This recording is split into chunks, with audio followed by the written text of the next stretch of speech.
여러분 안녕하십니까? 아랍에미리트의 적은 이란이라고 한 윤석열 대통령의 발언을 두고 후폭풍이 이어지고 있습니다. 이란 정부가 이번엔 현지 우리 대사를 외무부로 불러들여서 항의의 수위를 끌어올렸습니다. 양국 관계를 재검토할 수도 있다면서 우리나라에 묶인 이란의 자금 문제를 꺼냈고 나아가 핵 개발에 대한 윤 대통령의 지난 발언까지 문제 삼았습니다.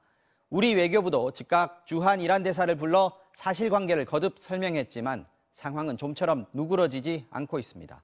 엄진 기자가 보도합니다.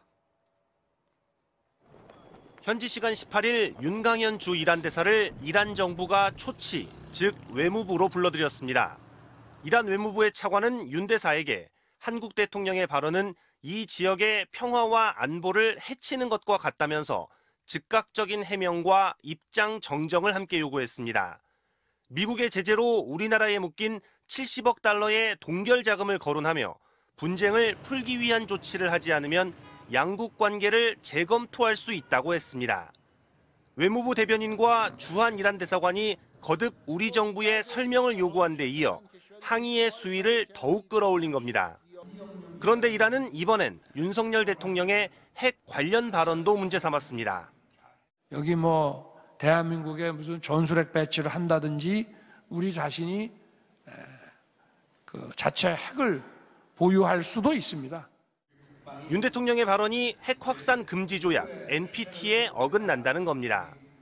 핵 개발 의혹으로 국제 제재를 받은 이란이 오히려 핵 문제를 들고 나오자 외교부도 즉각 주한 이란 대사를 불러들여 진화에 나섰습니다. 확장 억제의 실효성을 강화해 나가는 취지로 사실과 전혀 다르다는 것을 명확하게 지적합니다. 양국이 서로 대사를 초치한 상황 자체가 부담스러울 수 있지만 외교부는 직접 소통하는 게 중요한 상황이었다고 설명했습니다. 외교부는 또 이란에 대한 윤 대통령의 발언은 장병 격려 차원이고 이란의 국제관계와는 전혀 무관하다고 거듭 강조하면서 다만 이란의 동결 자금은 우리 정부 독자적으로 풀 수는 없다는 점도 함께 전달했습니다. MBC 뉴스 엄지인입니다. 이란 정부가 지금 문제 삼고 있는 대목들, 그러니까 아랍에미리트의 적은 이란이라는 발언도 핵 보유 가능성을 언급한 발언도 다 윤석열 대통령이 직접 한 말들입니다. 그런데 지금 상황을 보면 정작 대통령실은 왜 이런 표현이 나왔는지 적극적으로 설명하지 않고 있고 대신 외교부가 앞에 나서서 이리저리 해명하고 수습하느라 진땀을 흘리는 모양새입니다. 신수아 기자가 보도합니다. 외교부 홈페이지에 공개된 2023년 아랍에미리트 개황 자료입니다. 올해 1월 10일에 최신 자료가 올라왔습니다. 아랍에미리트와 이란과의 관계. UAE는 이란을 최대의 잠재적 위협으로 인식하면서도 실리적인 경제 관계를 구축하며 양국 관계를 관리해 나가는 중이라고 돼 있습니다.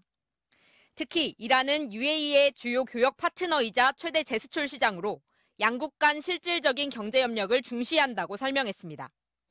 이 자료는 이번 윤석열 대통령의 순방을 취재하는 기자들에게도 배포됐습니다. 윤 대통령도 같은 취지의 자료를 보고받았을 것으로 보입니다. 저희가 행사별로 필요한 자료들을 다 넣어드리고 있습니다. 하지만 윤 대통령의 당일 발언은 외교부 자료와 달랐습니다. UAE의 적은 가장 위협적인 국가는 이란이고 우리의 적은 북한입니다. 잠재적 위협에서 잠재적이란 말이 빠졌고 대신 적이라는 표현이 등장했습니다. 왜 이런 발언이 나오게 됐는지 대통령실은 따로 설명하지 않고 있습니다. 야당은 경위를 밝히라고 요구했습니다. 대통령의 무지는 불성실에서 비롯된 것인지 아니면 외교부의 조력에도 불구하고 또 다른 조언, 정말 그 낯선 조언에서 비롯한 것인지 되묻고 싶습니다. 또 대통령에게 이란과의 관계 수습, 계속되는 외교 참사에 대한 사과, 그리고 외교라인 전면 쇄신을 요구했습니다. 여당 대표인 정진석 비대위원장은 질문이 나오자 외교당국에서 알아서 할 일이라고만 말했습니다. MBC 뉴스 신수아입니다. 지금 상황이 논란을 넘어서 수교 60년이 넘은 한국과 이란의 우호 관계까지 흔들까 우려가 되는 상황인데요. 외교부 취재하는 서혜영 기자와 함께 자세한 얘기 나눠보겠습니다. 자, 서 기자. 네. 말하자면 맞초치를 했습니다. 이란 외교부가 현지 우리 대사를 부르자 우리 외교부도 주한 이란 대사를 불러들였어요. 근데 성격은 좀 다르죠. 네, 보통 외국 대사를 불러들여 입장을 밝힐 때 초치했다라는 단어를 쓰는데요. 어려운 한자입니다. 네, 우리는 보통 일본 대사를 초치하는 일이 많다 보니까 네네. 초치는 항의를 위한 거구나 하고 생각을 하게 됩니다. 네. 하지만 급한 외교 현안이 있을 때 직접 얼굴을 맞대고 소통하는 방식이고요. 네. 우방국끼리도 하는 경우가 많다고 외교부는 설명했습니다. 네네. 물론 이란 외무부가 우리 대사를 초치한 건 항의의 성격이 강하게 맞지만 우리가 이란 대사를 부른 건 상황을 설명하기 위한 것으로 봐야겠습니다. 얼굴 보고 설명하겠다 이런 거였죠. 네, 그렇죠. 네, 그래서 이란이 윤석열 대통령의 핵 발언에 대해 언급하면서 국제적으로 논란이 될 사안까지 들고 나오니까 맞초치의 모양새까지 택하면서 진화에 나선 걸로 보입니다.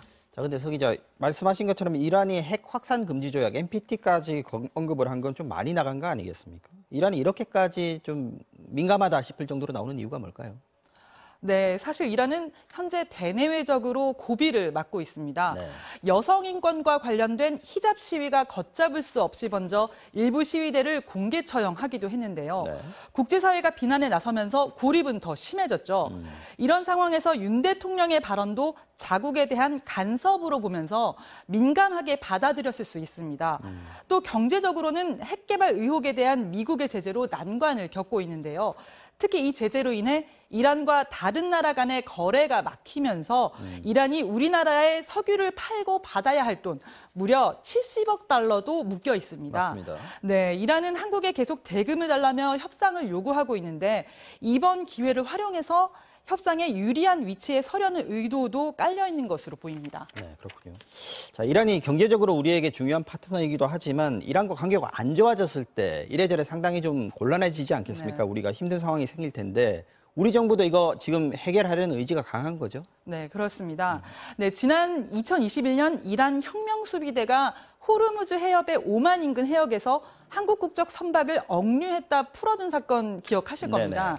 네, 한국에 동결된 70억 달러에 대한 항의의 차원이었다는 분석이 많습니다. 네.